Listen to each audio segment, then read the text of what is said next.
Hey, what's going on everyone? Joe Menza here, and we're doing a nice little watercolor painting using the Ron Ranson goat hair brush. First, I'm wetting the paper down. I'm using the small Ron Ranson brush, the Hake or Hake brush as it's correctly pronounced, and I'm putting on initially some raw sienna. This is actually raw sienna light. This is in the pan set by Daniel Smith. And I like using pans for their convenience. Obviously, using fresh out of the tube will give you more intense colors. I do find using the pans do help me kind of control because I tend to kind of go in heavy sometimes. Now, I'm going in and I'm grabbing some French ultramarine blue. Now, it's ultramarine blue is bluer. French ultramarine blue is a little bit warmer. And I'm just dabbing in a little bit of a cloud pattern here, leaving a little bit of that raw sienna showing through to give the sky a little bit of a glow. And here I'm going to take and I'm going to use again the French ultramarine blue and make a little bit of a mountain or hilly pattern back here. And I'm going to leave a little room so I can have another layer underneath. And this I'm going to use a little bit of green. These are the greens that are on that Daniel Smith pad. The combination of different greens. This particular case, this is, there's phthalo green, there's a little turquoise, phthalo blue-green shade, and then there's undersea green, perylene green, sap green. And you don't have to use all those. Those just happen to be on my pan set, and because the brush is big, I kind of grab, 2 or 3 colors next to each other. So I have a little bit of a green hill formation, and we can dab a little bit back and separate those mountain patterns just by lifting a little bit of paint, creating a little bit of light pattern going on.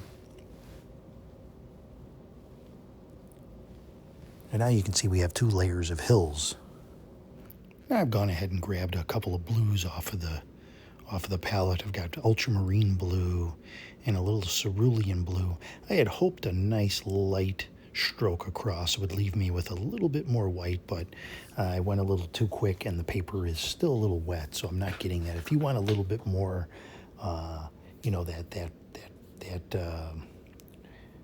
the paint to not be solid going across, you want a little more sparkle, wait for your paper to dry and then just drag that brush across. And then I'm going to go ahead and I'm going to surround this little lake with some greenery. Go ahead and a little bit of foliage, a little bit of brushwork, just going with shapes. Simplest way to do it, just shapes, just tapping in the brush, letting the brush do your work. A little bit of bushes back here, a little bit of foliage.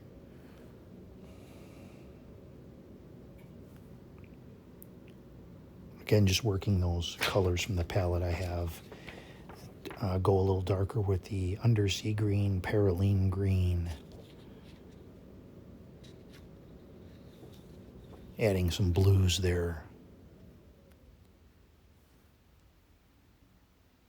And obviously you can go with the Ron Ranson colors. You can go with lemon yellow or cad yellow and mix that with your ultramarine and come up with your variations on greens.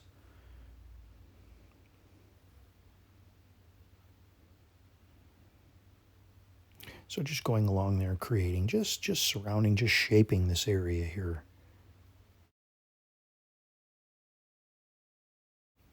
Again, just trying to mix it up a little bit, putting a little darker green on the brush and kind of dabbing within the other parts of the foliage.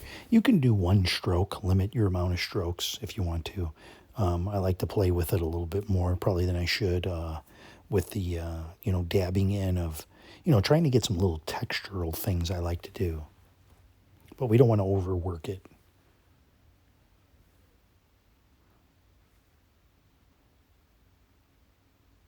And I'm just stepping back and I'm looking at the piece and I'm seeing, what do I need here? I need something to, make it more interesting or push things back. So I'll put a couple of pines over here and I'll just stick with the big brush. Just shaping a couple of pines. Again, using that sap green, perylene green, and then some of that phthalo green, which is a very strong color.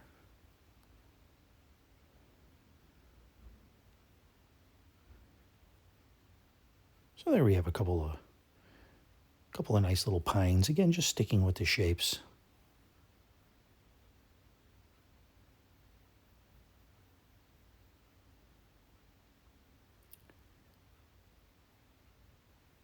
Putting a little dark in there, I'm going to go ahead and grab the, actually in this case I'll use a plastic palette knife. Sometimes credit cards, you look around and the little credit cards you cut apart, they disappear for whatever reason.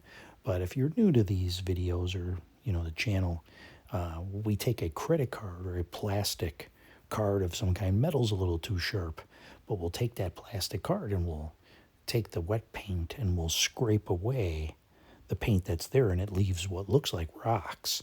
And you can use that. You can use a fingernail to make tree branches and things like that. And people find that to be a very amusing technique with this whole thing. Now I've taken the wet brush back there and I've lifted some paint off just to make it look like there's a little sheen on the water in the back.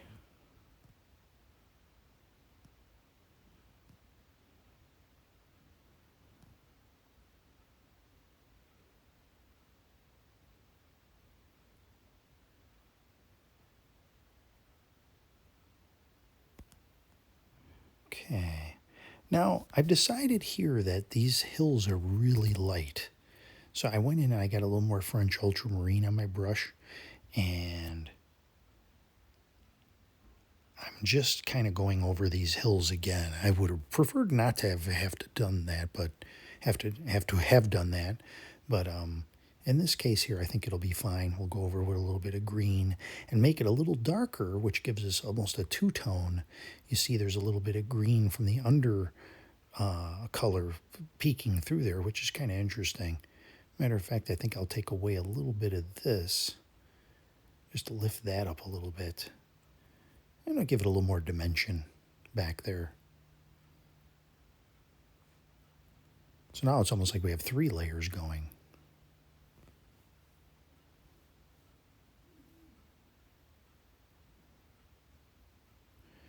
And I'm going to go ahead and I'm going to try to make it look like there's some distant trees back here, using the side of the brush.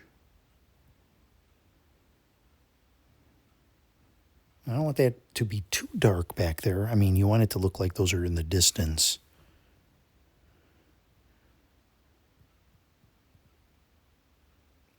Just clear a little bit of that away there.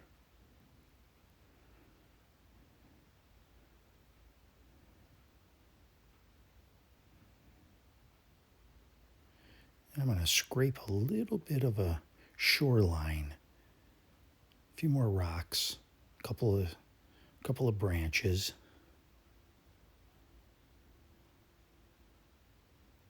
And make that tree stick out a little bit more there. Or at least make it look like there is some sort of tree foliage there.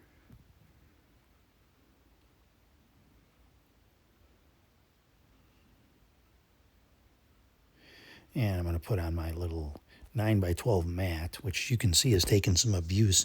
What I do with these after I mess them up a little bit is I'll grab some acrylic white and I'll paint over them and make them like new again.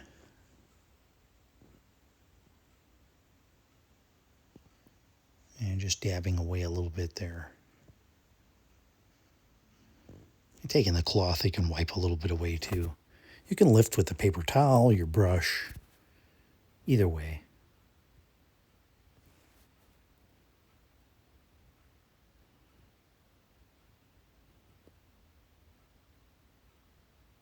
This is just a little fun video I thought I'd do. Trying to keep it simplified. Trying to, more beginner-oriented. As we paint over the years, we kind of forget what it's like to be a beginner. We lose some of that. And what kind of questions we originally were wondering in the beginning, it becomes second nature. So it's important to kind of retain that and pass that along. And I'll pop a couple little birds in here.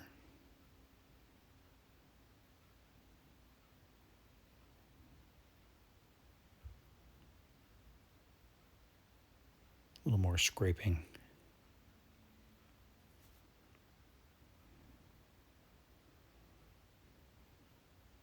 And I think I'm now going to take my liner brush. This is actually a sword liner brush. I like these because they hold water a little better than a regular liner brush. And I'm just going to put some little sticks in here, little twigs and things. And then I think, let me see if I can like make it, these look a little more tree-like in the distance. Grab a little bit more of that darker green. Normally I don't get this detailed.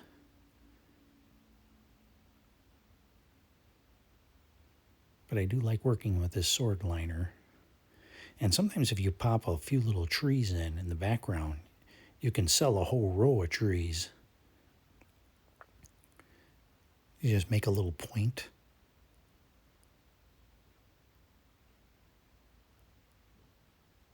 And just painting little tiny pines there. Just have a few of them sticking out. Just like this. Make a little point.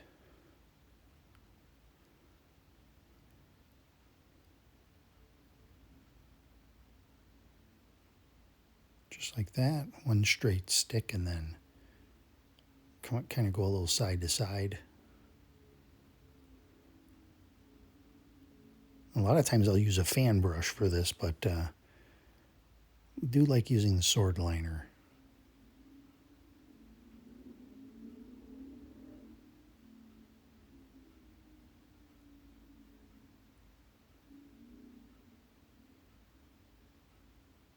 See, just a little bit. See, and it looks more tree-like now.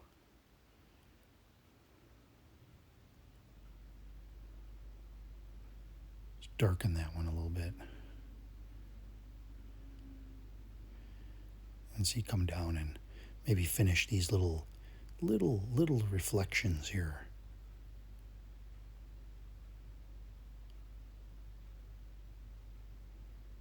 Very, very distant.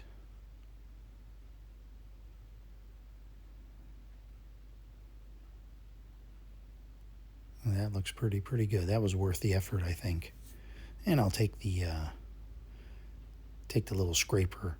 I'll put a little bit more of the shoreline in there very carefully.